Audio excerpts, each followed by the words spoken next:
Good morning. My name is Jamon Jordan. I am the historian and tour leader for Black Scroll Network History and Tours, and we're here learning about Black Bottom. Black Bottom was this historic neighborhood for African Americans. African Americans have been living in this area in the Lower East Side of the city of Detroit since the 1700s. By the 1800s, a significant movement for freedom had started, and we call that the abolitionist movement. A portion of the abolitionist movement is known as the Underground Railroad. And Black Bottom served as there were a number of sites in Black Bottom that served as stations on the Underground Railroad. We'll talk more about the Underground Railroad in a minute. The other thing that Black Bottom is, it is a center of migration. So of course, Africans who are escaping from slavery in the South are coming to the city of Detroit. Many of them are being hidden in Black Bottom. Some of them will stay here and live here. But there are also people coming from Ireland, people come from Germany, people come from Poland, people come from Syria and Lebanon. From the 1800s through the 1950s, this area has a significant number of migrations, including African Americans, but also people coming from overseas. And we're here at a site that talks a little bit about that history. So by the 1840s, you have a significant migration of Germans coming to the city of Detroit. Now, many of these Germans are Catholic, and so you'll get our first German Catholic churches in the city of Detroit. One of them is down the street. It's St. Mary's in Greektown. It is a German Catholic church. The other one is St. Joseph's. It's across from Eastern Market. Both of those spots would have been Black Bottom in the 1800s. Both Greektown, because Greek immigrants haven't started arriving yet, that would be part of Black Bottom. And the area right across Gratiot from Eastern Market would have been Black Bottom, where St. Joseph's is. So you have German Catholics who are coming here. And then you also have Germans who are Lutheran. So you have Trinity Evangelical Lutheran Church, which is right next to Eastern Market. You also have Old St. Luke's, which is a Lutheran church at that time. So they're Lutherans. But some German immigrants aren't Lutheran, and they aren't Catholic. Some of them are Jewish, and they don't have a spot to go to. There's no synagogue yet, but there will be one when Isaac and Sarah Cousins come here and live in a home that would have been roughly where those bushes are, so where those shrubs are. It's where their home was, because St. Antoine ran as a street, and there were houses on both sides of the street. So there were houses on that side, lined going down, and there were houses on this side, lined going down. And St. Antoine continued. It did not get broken up like it is now, where it stops as a street. It was a continuous street. And so their house was on that side of the street, and there were other houses on this side of the street. And so the Cousins' house was roughly where those shrubs are, and they are living here, and there is no Jewish synagogue for them. So what do? They start one. They form, along with other German immigrants, the Temple Bethel Society, which will be the structure of the first Jewish synagogue in the state of Michigan and in the city of Detroit. Temple Bethel was founded in 1850 right here in Black Bottom on the corner of St. Antoine and Congress by the family who lived here, along with a number of other German immigrants who were Jewish. And today they're in Bloomfield on 14 Mile and Telegraph, but they were founded right here in the city of Detroit in Black Bottom. Across from them is another home. So that home would have been on this side of the street, maybe a couple of houses down from the main street here. And that home was the home of William Webb. William Webb is a grocer, a businessman, and he is a station master on the Underground Railroad. Now, the Underground Railroad is not underground, and it's not a railroad. So there is no subway from Mississippi to Michigan. What it means is, underground means secret, that people can't see it. So that's what underground part means. And railroad is the transportation technology of the 1800s. If you're transporting people from one part of the country to another in the 1800s, you'd have been doing that by a railroad. So they're using railroad terminology. So a station master is someone who hides people in their home or their barn or their church or their attic, wherever they're hiding them is the station. The person who's running it is the station master, all right? And a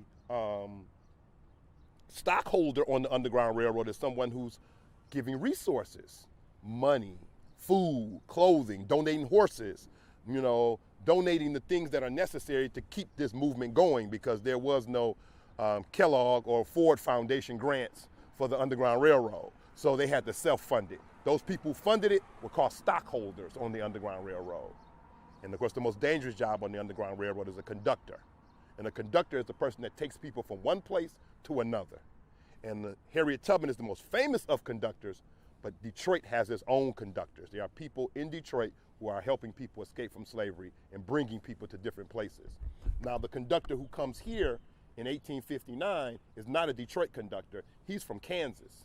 His name is John Brown. You may have heard of him. John Brown will be known not for being a conductor on the Underground Railroad, although he was that. He's known for this uprising, this attack that he has in Harper's Ferry in October of 1859, attacking a military arsenal, a military warehouse, in the plans of giving those weapons to black people so that they can fight their way off the plantations and fight for their freedom. And so he comes to the city of Detroit in March of 1859, helping 12 people who escaped from slavery. He's a conductor. He's hiding them in the home of William Webb. He's meeting with the Underground Railroad leaders here in the city of Detroit, people like George D Baptiste, people like William Lambert, people like Pastor William Monroe. He's meeting with them and talking to them about trying to get their assistance in his plans for Harper's Ferry, while he's here helping those 12 people go to Canada and get to freedom. Also in town is Frederick Douglass.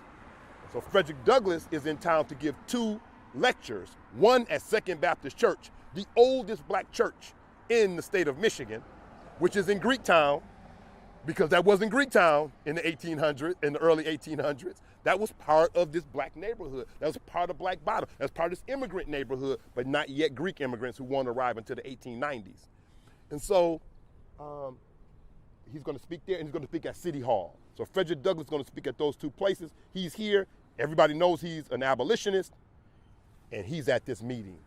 And John Brown is trying to get Frederick Douglass to join his plan and assist his plan, knowing that if Frederick Douglass signs on, he'll get much more support from other abolitionists because of Frederick Douglass's notoriety, his respect and integrity in the abolitionist community. But Frederick Douglass doesn't believe his plan is workable. He doesn't believe his plan is going to work. He believes that if John Brown goes through with his plan, it's doomed to failure. John Brown goes through with his plan anyway. In October of 1859, he attacks the military arsenal. He gets weapons. He gives them to these enslaved Africans on the plantations. Some black people, of course, joined him. His sons joined him, and they're going to fight their way off the plantations. And then the U.S. Marines show up, led by then Colonel Robert E. Lee. And Colonel Robert E. Lee and his regiment will kill most of the people who were with John Brown, including his 2 sons. Most of the Africans who joined the resistance or joined this uprising will be killed, and John Brown himself will be arrested, convicted, and hung. But he will be a martyr to the abolitionist movement, and he'll be an inspiration for the abolitionist movement to take it to the next level. And in a year and a half, we'll get to the Civil War, which will be the next level of fighting to end slavery. But all of that has a major part of this story happened right here in the city of Detroit in Black Bottom. So before we even get to the time period of the Great Migration and black people come in hundreds of thousands are leaving the South and coming to the city of Detroit, there's already an infrastructure of black institutions and organizations in the city of Detroit that started during the 1800s during the abolitionist movement. And one of those places is the home of William Webb. Now, across from us, this empty lot was once the site of St. Matthew's Episcopal Church, the 3rd black church in the city of Detroit, which served as a station on the Underground Railroad. It was sold to fledgling members of Bethel. Some members of Bethel no longer wanted to be members of Bethel, as Bethel organized itself as a Reform Judaism congregation. And so a group of people left after the Civil War, they left Bethel and they founded the second Jewish congregation and synagogue in the city of Detroit, Shari Zedek. And so Shari Zedek is a conservative synagogue. They bought the original St. Matthew's Episcopal Church. So the churches kind of tell us a story. You have St. Peter and Paul right here, built for the French congregation, but by the time it's built, the Irish will be the main congregants at the church. And so you have Irish immigrants coming at such a high rate that will end up being an Irish church, even though it was built originally for the French. And then you have African American churches, 3 of them in the 1800s. And then you have the 2 Jewish synagogues in the 1800s, that German immigrants though. And then you have German Catholics and German Lutherans here. And by the late 1800s, you have Italians and Greeks, and they'll have their churches. The Greek Orthodox Church, which is on Hastings Street, we'll probably see it today, and the Italian Catholic Church, which is also on what was Hastings Street. So here we are at Larned and Beaubien, and Beaubien, of course, is named after Antoine Beaubien. Antoine Beaubien was one of the French landowners in the 17 and 1800s, the Beaubien family. The French arrived in 1701. You may know that, and they built a fort down at the riverfront known as Fort Pontchartrain du Détroit. It'll be just later known as Fort Detroit, which is considered the beginning of the city of Detroit. The fur trading leader at this fort is Antoine de la Motte Cadillac. And he will be joined by later Frenchmen, some of which will be fur traders like him, some of which will be inside of the fort like he was, but then others will be farmers who will be outside of the fort because they found this rich land. This has this really dark soil that has all of these minerals that are really suitable for farming. And so they'll build what are known as ribbon farms, which are thin strip farms that ran from the river and went north from the river. And they're thin, which allows other landowners to have access to the river. Instead of building a wide farm that would block other people's access to the river, they build a thin strip farm. So it's long, but it's thin. The streets that we see were where those ribbon farms used to be. And most of the streets are named after the ribbon farm owners that were in this area.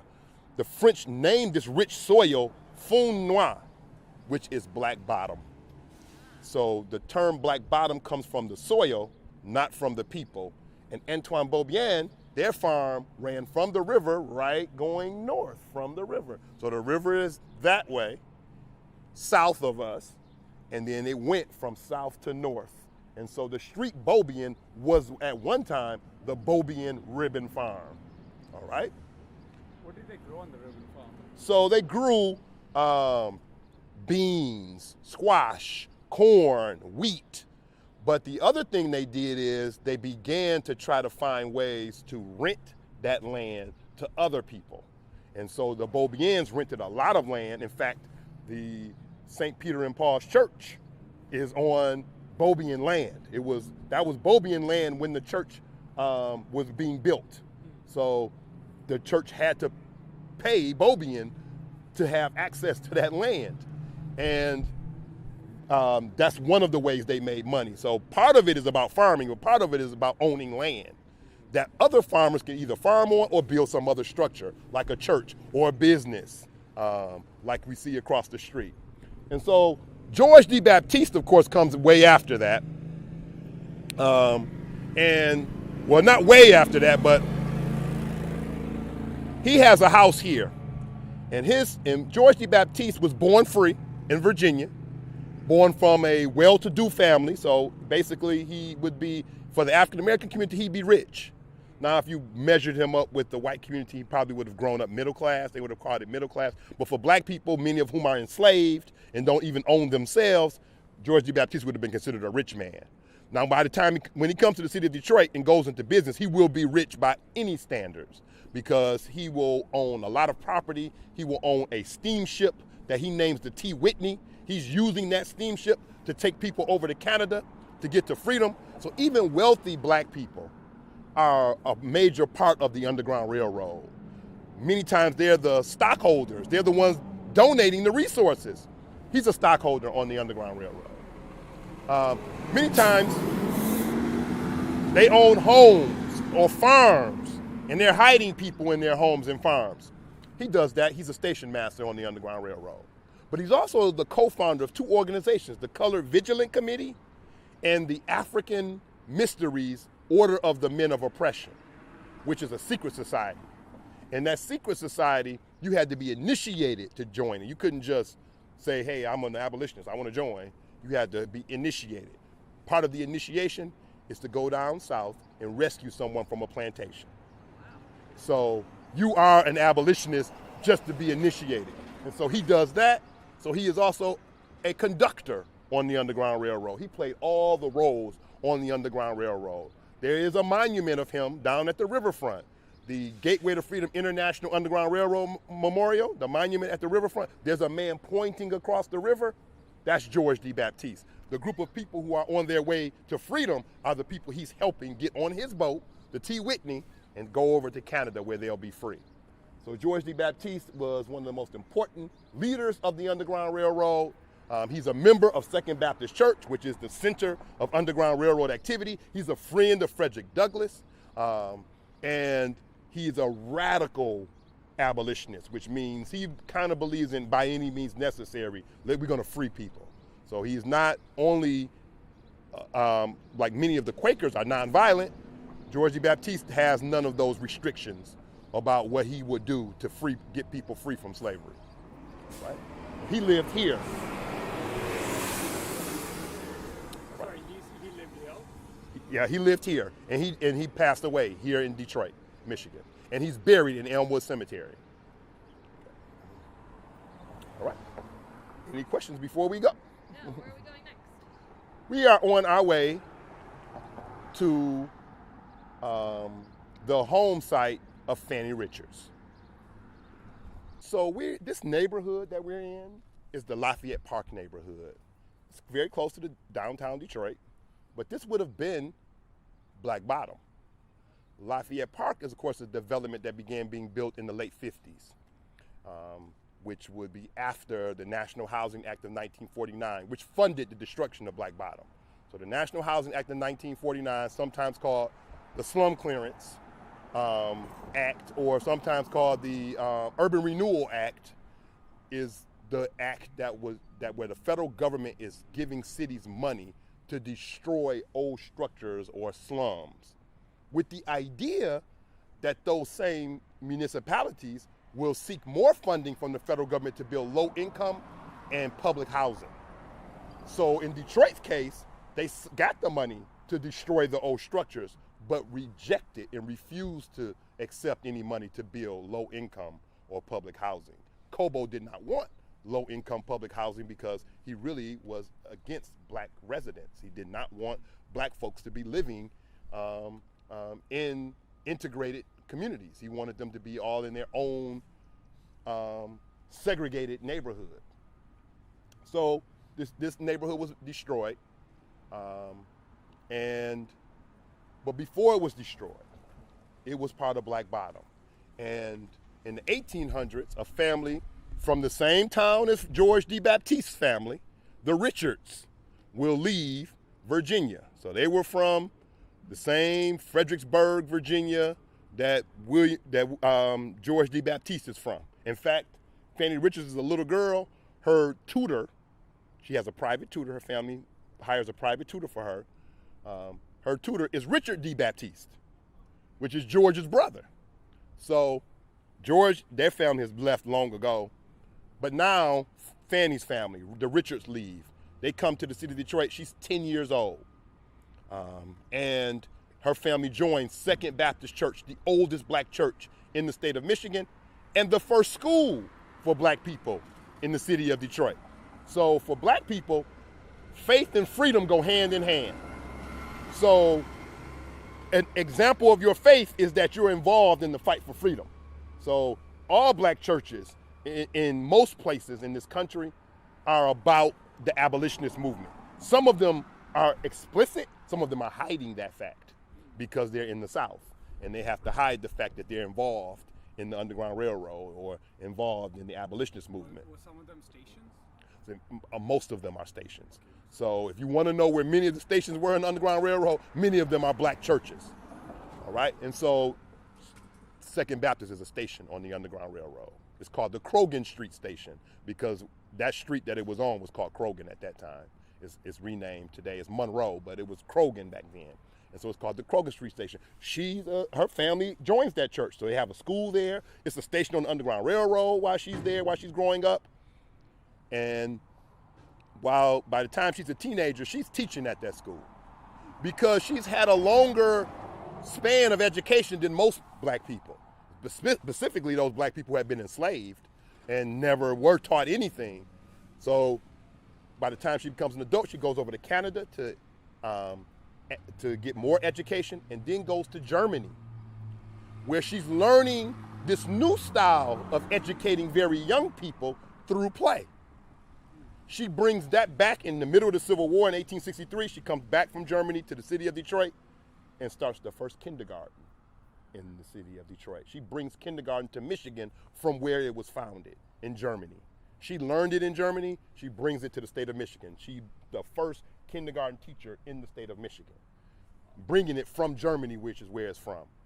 Eventually, she's going to be hired to teach at the public schools, but the public schools are segregated. So we think of Jim Crow as a Southern phenomenon, but when the South is practicing slavery, that's their answer to the race question. The North is practicing segregation because many northern states have ended slavery, but they don't end slavery and start practicing equality. They end slavery and start a different version of inequality, what we call segregation. And so she's hired at colored school number 2. So that means there's 2 colored schools. There's already been one. She's hired at colored school number 2. And she's clear. She's been in schools all over the world. And so she's like, this is not a school.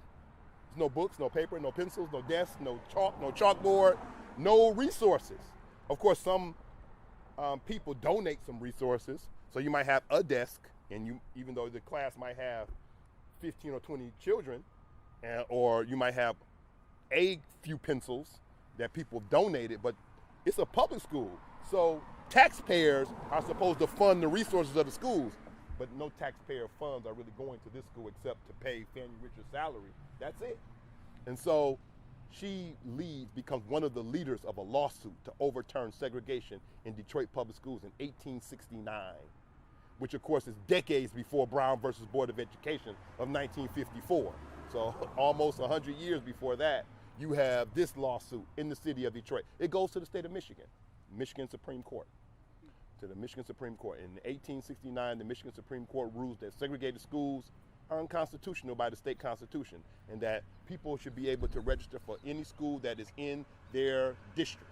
So anywhere that they live, they should be able to go to school. And the first integrated public school in Detroit becomes Everett Elementary, and she's the first teacher hired there at Everett Elementary, where and so she's there in 1871. So in 1871, she's the first teacher at the first integrated public school in the city of Detroit, Everett Elementary. This neighborhood is integrated because you have black people who have been here in the 1800s. Really, they've been here since the 1700s. So you have them living here. Then you have immigrants, Irish immigrants, German immigrants, Polish immigrants who are coming here. And then later you're going to get Italian and Greek immigrants as well, and they're all living in this same community. So this is an integrated community, so her school is integrated. But most neighborhoods in Detroit aren't integrated. Most neighborhoods in Detroit don't have black people living in them. They live in Black Bottom, but there's not black people living all over the city of Detroit. So the other schools stay segregated.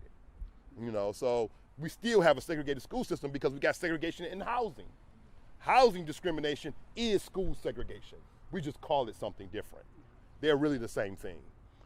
And so she's teaching at an integrated school, but most black people are still having to deal with segregation and in unequal schools in the city of Detroit. Today, when we talk about unequal schools, we're talking about inner city schools versus suburban schools. Inner city schools, which are predominantly African American and predominantly impoverished cities, versus affluent, predominantly white suburban schools. That's what we call unequal schools today. But back then, in the 1800s, really all the way up until the 1960s and 70s in Detroit, we weren't talking about the city of Detroit versus a suburb. We were talking about Detroit versus Grosse Pointe. You know, we weren't talking about Pontiac versus Bloomfield. We were talking about one side of the city of Detroit where black people live, a school there, and another school on the other side of the city of Detroit where white people live. The schools would have been unequal in the same school district with the same school board in charge of both schools. That's the inequality. So the inequality was racial, not residential, you know, because residential and racial really meant almost the same thing, all right? So we are here at Lafayette Park. So as you can see, Lafayette Park is a national landmark. It is one of the architectural icons of the country. It began being built in the 1950s. So to understand Lafayette Park, though, before we can talk about the greatness of Lafayette Park, you have to talk about the prior history. So Lafayette Park is the first section of Black Bottom to be destroyed after the National Housing Act of 1949. So let's back up a little. There's a race riot in the city of Detroit in 1943, and it is a major race riot. And I mean, when I say race riot, I mean there are black people fighting white people fighting black people. There's no real interracial stuff going on like what happened in 1967. So in 1967, there are whites who are looting white-owned stores. There are black people who are looting black-owned stores. So everything is not totally one race versus the other in 1967. But in 1943, that's exactly what's happening. So if you're fighting someone, you're fighting someone of the other race. You're not fighting people within your own race. If you're looting a store, you're looting a store owned by somebody or you believe to be owned by somebody of a different race. That's what's happening. It's a major race riot. It begins at Belle Isle. And then a lot of it happens in the Black Bottom and Paradise Valley neighborhoods and the Woodward Corridor and the Cass Corridor area. So during this race riot, at least at the end of the race riot, the mayor appoints a committee to study the causes of the race riot. For the most part, the committee blames black people. They blame the black community for the race riot. 34 people are killed, 25 African Americans are killed, and 9 whites. Out of the 25 African Americans who are killed, 17 of them are killed by members of the Detroit Police Department. No whites are killed by members of the Detroit Police Department. So black people were, of course, targeted during the race riot. The police basically joined the riot and chose a side.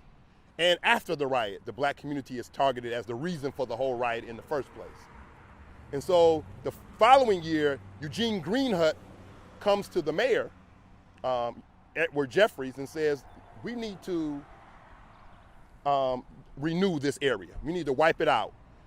This is the area where the race riot happened. This is where the people who caused the race riot occurred. And I've been successful in rebuilding neighborhoods throughout the country. And so we need to do this. And so this is this idea of urban renewal, which is taking place throughout the country. The mayor, Edward Jeffries, agrees to this plan, and it's called the Detroit City Plan or the Jeffries City Plan. And he brings it to the city council. It takes a couple of years, but the city council passes his Detroit City Plan in 1946. It goes by a number of names: the Gratiot Redevelopment Plan, the Lafayette Plan. It's a number of plans: urban renewal, slum clearance, and of course black people call it Negro removal. This is a residential district of working class and poor African Americans. 80% of the people who lived in Black Bottom were renters, and most of them were poor. Only 20% were owners. And so the city has agreed to destroy this whole area called Black Bottom. But the city doesn't have the money to destroy all the Black Bottom. They don't have that kind of money. So it's going to take a few years. In 1949, the federal government passed the National Housing Act of 1949, and the federal government says, we're going to fund the destruction of these slums. We're going to help the cities out. And so they're doing it in Chicago, they're doing it in Atlanta, they're doing it in DC, they're doing it not only in Detroit, Cleveland, Cincinnati, Boston, and Detroit. By this time, the mayor is not Jeffries anymore. The mayor is Albert Cobo. And Albert Cobo has run on a platform of housing segregation. I'm gonna keep those people out of your neighborhoods. And now he's the mayor when the federal government gives cities money to destroy neighborhoods. And so he begins the destruction of Black Bottom. Now Truman's plan for National Housing Act is that the federal government will give you the money to destroy the neighborhoods and will give you more money to build low-income housing and public housing. Cobo takes the money to destroy Black Bottom, but refuses any money to build low-income or public housing, which means anything developed here will have to be privately developed. And so for years, no private developers come. So there's just fields of Black Bottom that have been destroyed. So they wipe it. They wipe it out, and nothing's being built because no private developer has come and said, hey, I'll do something. The UAW gets involved, led by Walter Reuther, and like, we're going to initiate a spearhead of development there. And so they begin, and Cobo allows them, as long as it's private and not low income, he allows them to organize this. And the group that is assembled chooses Mies van der Rohe, of course, a revolutionary architect. You know, some of his earliest works have not yet even been done in the United States, but he's chosen. And the first structures that are built in the late 50s are the Mies van der Rohe townhomes, the low rises that you see. You can't really see them because they're behind the trees, and that's purposeful. They're supposed to be its own integral community that is separate from all the other things happening outside. And so those are the first structures to be built. And then the pavilion, which we can't see, is the second thing to be built.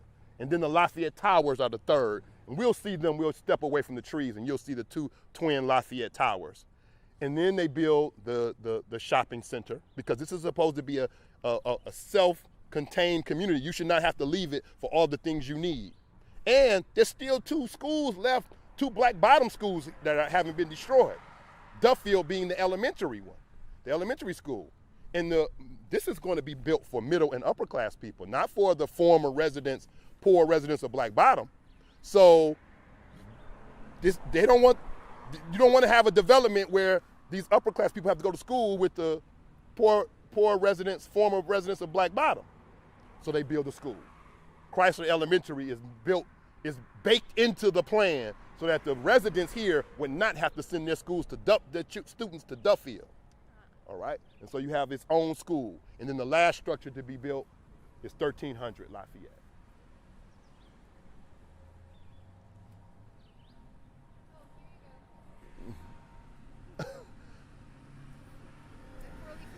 Oh, it's a 4-leaf? Uh-oh. Oh. All right. Oh, thank you. Thank you. Hey, it's a 4-leaf. She found 4-leaf clovers. Thank you so much. There are a lot in Lafayette Park. Wow. So 1300, of course, would be the last, built in 66, 67.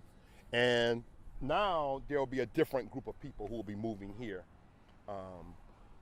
There will be African Americans moving here, middle and upper class African Americans. Diana Ross lived in 1300 Lafayette for a while.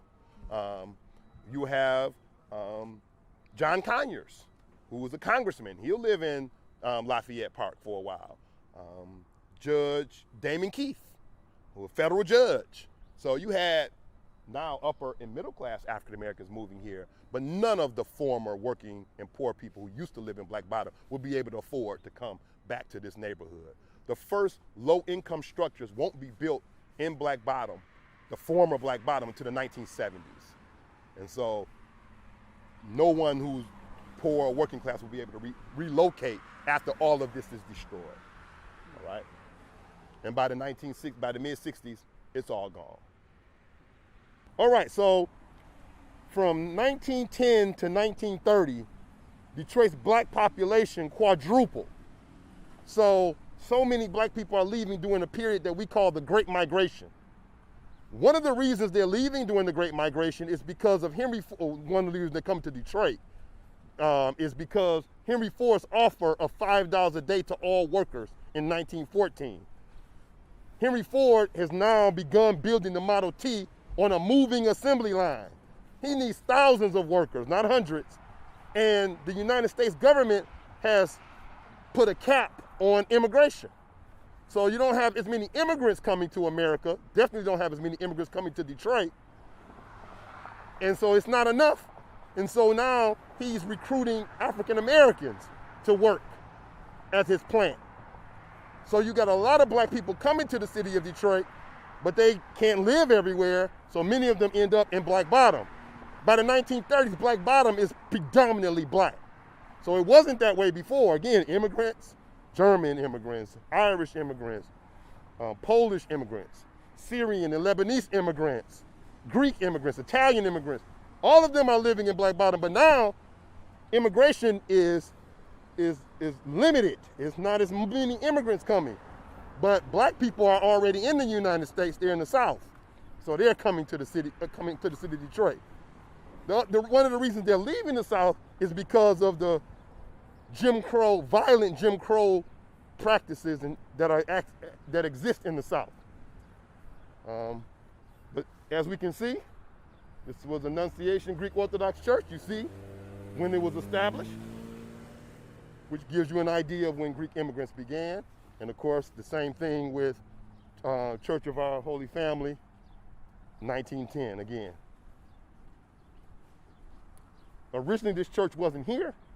It was in another part of Greektown. It got moved here during this period of urban renewal. So as Black Bottom is being destroyed, Hastings Street is being redone. This church is saved, is moved from down the street or around the corner to here. And Greektown becomes limited to basically one main street, Monroe. But that's the oldest church in Greektown is Second Baptist, which is the black church. It's the oldest institution in Greektown. It was there, it's been there since 1857. The church was founded in 1836, but it was in other places before it was there. But it was there. It was an Underground Railroad station when it was there. That's where Fannie Richards was when she joined the church in 1850. Shortly after she got here, it moved to where it is now. The second oldest institution in Greektown is this church, and it's St. Mary's Catholic Church. It's the German Catholic Church. So the two oldest things in Greektown aren't Greek. One is black and one is German, because those groups of people were in Detroit before Greek immigrants started arriving. By the 1930s, though, this is Greektown. And so this is no longer considered Black Bottom by that point. But prior to that, it was part of Black Bottom. Today we are at Ford Field, right next to the Ford Field parking deck. But in the 1920s, 30s, and 40s, and even in the 1950s, this would have been Paradise Valley, the black business and entertainment district. From 1910 until the 1960s, that period is known as the Great Migration. And there are hundreds of thousands of black people, actually millions of black people leaving the South and coming to cities in the North and in the West. Many of them are coming to the city of Detroit. And in Detroit, even though there's housing segregation, even though there's school inequality, many of these African Americans are, for the first time in their lives, making a living wage, working at the auto factories, starting with Ford, then Packard, then Dodge, then the Fisher body plant. And so they're making a living wage. They're able to be customers of businesses they never would have been able to be customers of as a sharecropper in Mississippi. They're able to start businesses. So they can work at the factories, and then at night on other days, they can start their own businesses. And so you will have 350 black-owned businesses in this section of the city of Detroit. Right next to Black Bottom, where black people live, will be this black business district. Hastings Street is right over there. It's now the freeway, 375. And then around Hastings Street and on Hastings Street are these black restaurants, hotels, clubs, stores, shops, paint companies, any kind of business that African Americans would need in living in Black Bottom. This is where they would have come to get clothing stores. So they're not getting on the bus and going to a mall. You know, they're not driving to a suburb, to a mall in the 1920s, 30s, 40s, and 50s. They're going right close to their own community where they live, where black business owners and Jewish business owners and some Polish business owners, but significantly black business owners are here. When the National Housing Act is passed in 1949, Black Bottom is being destroyed. So you already are losing many of the customers that were the customers of Paradise Valley. Paradise Valley is going to take a hit from the fact that the neighborhood is being destroyed that supplied many of its workers and many of its customers. But then on top of that, in 1956, the federal government passed the Interstate Highway Act, and Cobo takes that money to build a freeway, and he's going to destroy Hastings Street, which was the main street that ran through Paradise Valley. The land will be taken by eminent domain. So if you don't sell it, you're going to get it taken by the city. And so black people and business owners will lose their businesses, and Paradise Valley will be destroyed. By the mid-60s, there is no more Paradise Valley. The last structure that still existed was here. And so it was 3 buildings connected to one another. And it was the 606 Horseshoe Lounge and a couple of businesses, a couple of storefronts that were connected to it. And when the plans to build the arenas, Ford Field and Comerica Park on the other side, which was also part of Paradise Valley, when they were the plans to build them, a structure was created. County taxes, state tax money, and city tax money would fund the building of these 2 arenas. So these arenas weren't built with the money from the billionaires who own the teams that play here. So the Ford family who owns the Lions didn't pay for Ford Field, and the Illiches who own the Tigers didn't pay for Comerica Park. Taxpayers paid for those 2. And so the African-American owners of these buildings that had one time been a part of Paradise Valley asked to be a part of this redevelopment. They said, we want to reopen the club, we want to have a jazz club, a restaurant, a parking lot, and a little museum for Paradise Valley. And the planners rebuffed that idea, and so they had to sell it to the city so that it could be a part of this development. And so what was done in place is that this marker was bought. So this is what you get. This is what you get. So you get a historical marker. And so this is just one of the stories that we have to understand, that today when we come downtown and we see all of the development, all of the new structures and restaurants and buildings and things that are happening, we say how great that is, because many of us grew up at a time when much of downtown was vacant or dormant or blighted or falling apart. And we're seeing all this new stuff, this new activity happening, and it's great. But we ought to pause for a moment and think, what would have happened if Paradise Valley had been left alone, if they hadn't been destroyed? So instead of the 2 or 3 billionaires that are doing a lot of development in the downtown area today, you have 30 or 40 African-American millionaires doing much of that development. And then let's add on, much of the development in downtown Detroit, like these arenas, was taxpayer funded. So Little Caesars Arena, that's taxpayer funded. What Dan Gilbert's doing on the Monroe block, taxpayer are paying for part of that. What he's doing with the Hudson site, taxpayers are paying for part of that.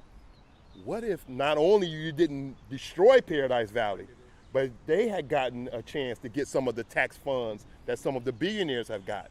What would downtown look like then? So that's something we can only think of, we can only imagine, because we don't have the ability to go back in time and change what did happen to something else. But you'd have to imagine that they would have been successful as well, had they been allowed to expand and be able to take advantage of tax subsidies, not only tax breaks, but being subsidized by taxpayer funds to be able to do their structures. I mean, it sounds like they were already successful. They were already doing well, that's right. And had they been able to do that, they would have been able to even be more. But if you just left them alone, they would have still succeeded. Yeah, that's right.